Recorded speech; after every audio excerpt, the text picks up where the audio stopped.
Muy buenos días, muy buenas tardes, muy buenas noches. Bienvenidos todos a nuestro canal Mide y Vencerás, donde todos vuestros sueños pueden cumplirse si es que pueden ser medidos. Y hoy os traemos un webinar muy especial. Como todos los webinars que os traemos a nuestro canal, este más si cabe por el paraje en el cual nos encontramos, que es Ibiza, donde estoy pasando unos días de vacaciones, olvidándome de mis problemas, recargando las pilas para lo que queda de año y para lo que queda de vida. Y como os decía, hoy os traemos un webinar muy especial en el cual voy a hablaros sobre cómo realizar una buena nomenclatura de elementos en Google Tag Manager. Esto no es algo baladí, desde mi punto de vista es algo muy importante, algo a lo que muchas veces no prestamos la suficiente atención. Por ejemplo, en el caso de que estéis trabajando en una agencia, importantísimo, ya que no estáis solo ante el peligro, vais a trabajar con un equipo, con lo cual lo que vosotros modifiquéis o creéis va de alguna manera a afectar al resto. También si estáis trabajando como freelance o estáis gestionando las etiquetas de vuestro propio negocio, realizar una buena nomenclatura os va a simplificar la labor. Y en este webinar os quiero presentar esto, ¿no? Cómo realizar un buen naming de elementos, ya sean de etiquetas, de activadores y de variables en Google Tag Manager. Yo os voy a presentar un convenio de nomenclatura propio, basado en mi experiencia, también basado en experiencias de otros profesionales con los cuales pues, he podido charlar al respecto. Entonces, bueno, lo que os voy a presentar no es algo inamovible, es algo que os debería inspirar y, por supuesto, que podéis estar abierto a realizar todas las modificaciones que veáis oportunas para ajustarlo a vuestra realidad. Bueno, empezamos. Bueno, pues en este webinar, como os he comentado en la introducción, os voy a presentar cuáles son el convenio, la forma en la cual deberíais, o al menos una inspiración para que podáis etiquetar correctamente o de manera eficiente vuestras etiquetas, activadores y variables en Google Tag Manager. En primer lugar, me gustaría compartir con vosotros cuáles son los beneficios que yo considero que tienen realizar una buena nomenclatura en Google Tag Manager. En primer lugar, creo que os va a ayudar a ahorrar mucho tiempo, sobre todo cuando vayáis a retomar un nuevo proyecto, un proyecto en el cual habéis estado trabajando. Si habéis realizado una nomenclatura un poco consistente, os va a resultar mucho más efectivo volver a retomar y saber qué hace cada etiqueta, cada activador o cada variable. Evidentemente, también os va a ahorrar mucho tiempo cuando estéis trabajando en equipo y en un mismo proyecto estén trabajando varias personas. Todo el mundo va a entender a la primera cuál es la nomenclatura que estáis utilizando y va a poder realizar un evolutivo mucho más eficiente, ¿no? También os va a evitar muchos errores. Tened en cuenta que en el momento que realicemos una nomenclatura de elementos descriptiva, vamos a saber perfectamente cuándo se va a activar cada etiqueta, qué hace cada variable. Por lo tanto, pues bueno, una consecuencia directa va a ser que los errores se van a reducir drásticamente. Y por supuesto que también lo que vais a obtener es una experiencia dentro del etiquetado de vuestras campañas y de vuestros activos digitales mucho más satisfactorio. Con esto quiero decir que va a ser más cómodo, más eficiente, más divertido, más sexy, el trabajo colaborativo se va a simplificar, por lo tanto la experiencia con Google Tag Manager va a ser mucho mejor. Por otro lado, también quiero deciros que deberíamos seguir siempre, desde mi punto de vista, 4 directivas a la hora de etiquetar nuestros recursos. Os voy a presentar, como os he dicho antes, mi convenio de etiquetado de elementos, que no es el único convenio que existe, ni siquiera es el convenio que estáis obligados a utilizar, pero cuando vayáis a definir un convenio de etiquetado, un convenio de nomenclatura para vuestras etiquetas, variables y activadores, intentad siempre, en primer lugar, que sea simple. De nada nos va a servir un convenio de etiquetado, un convenio de nomenclatura que sea muy complejo, que nos va a llevar mucho tiempo, que no se pueda descifrar simplemente. Por otro lado, muy importante que sea consistente. Consistente dentro de un mismo proyecto y consistente entre varios proyectos. Con esto quiero decir que todos los proyectos en los cuales estéis trabajando deben mantener esa coherencia. Debemos mantener una misma línea, un mismo guión, no apartarnos de él dentro de un mismo proyecto o dentro de diferentes proyectos. sobre todo, por ejemplo, en el caso que estéis trabajando en una agencia en el cual estéis pues, gestionando diferentes proyectos de analítica digital, cada uno con su etiquetado. Bueno, pues esta consistencia y intentar mantenerla siempre. Por otro lado, la nomenclatura tiene que ser informativa. De un solo vistazo tenemos que ser capaces de entender qué hace cada cosa. Por último, intentad que la nomenclatura sea fácil de leer. Desde mi punto de vista, lo más sencillo es trabajar en inglés, pero esto es un tema personal. Es decir, no hay ningún problema porque trabajéis en castellano, trabajéis en catalán, en euskera, como vosotros queráis. Simplemente aseguraros que el equipo, las personas que van a gestionarlo, lo van a entender. También, cuando utilicéis estos words, guiones, guión medio, guión bajo, espacios, lo que queráis, aseguraros que no dificultan la lectura de los elementos. ¿De acuerdo? Bueno, dicho esto, lo que yo os voy a sugerir para la nomenclatura de etiquetas es que utilicéis siempre este patrón. En primer lugar, vais a empezar por definir cuál es la tipología del tag. En segundo lugar, vais a indicar cuál es el subtipo del tag. A continuación, de manera opcional, podéis indicar un contexto, una subsección de este tag. A continuación, vais a indicar la acción. Y por último, podéis indicar también de manera opcional qué tipo de cookies requiere esta etiqueta. Este tema de las cookies es importante, sobre todo porque, como ya sabéis hoy en día, dado que vamos a tener que solicitar el permiso de los usuarios, el permiso de la aceptación de las cookies, va a simplificar la labor de la gestión de las cookies si las etiquetamos de alguna manera, las etiquetas, con la necesidad que tenga de cookies, de tal manera que si una etiqueta tuviera necesidad de cookies de marketing, pues podríamos finalizar con MK, si necesitara de cookies de analítica con AW, etcétera, ¿no?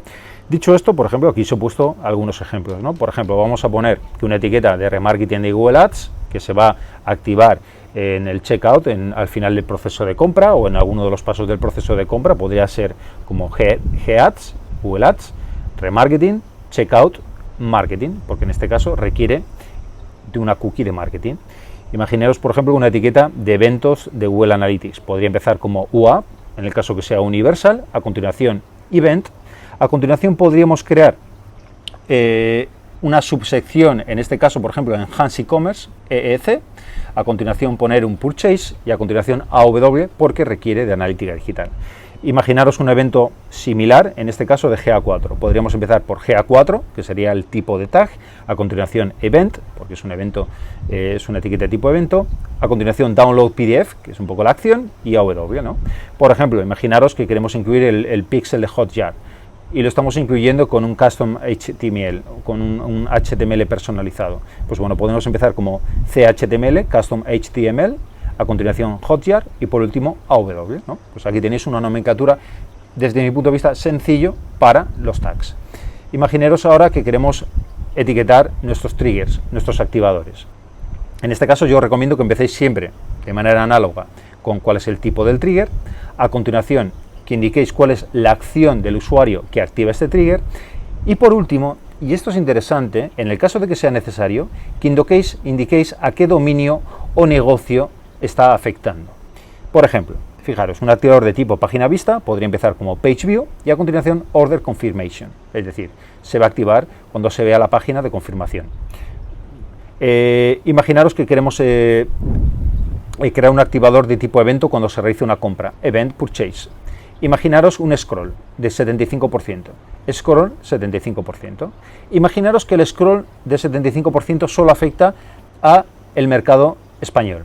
Podríamos poner scroll 75% ES. Imaginaos un activador de clic en un email o teléfono. Podríamos poner link click, guión, email or phone.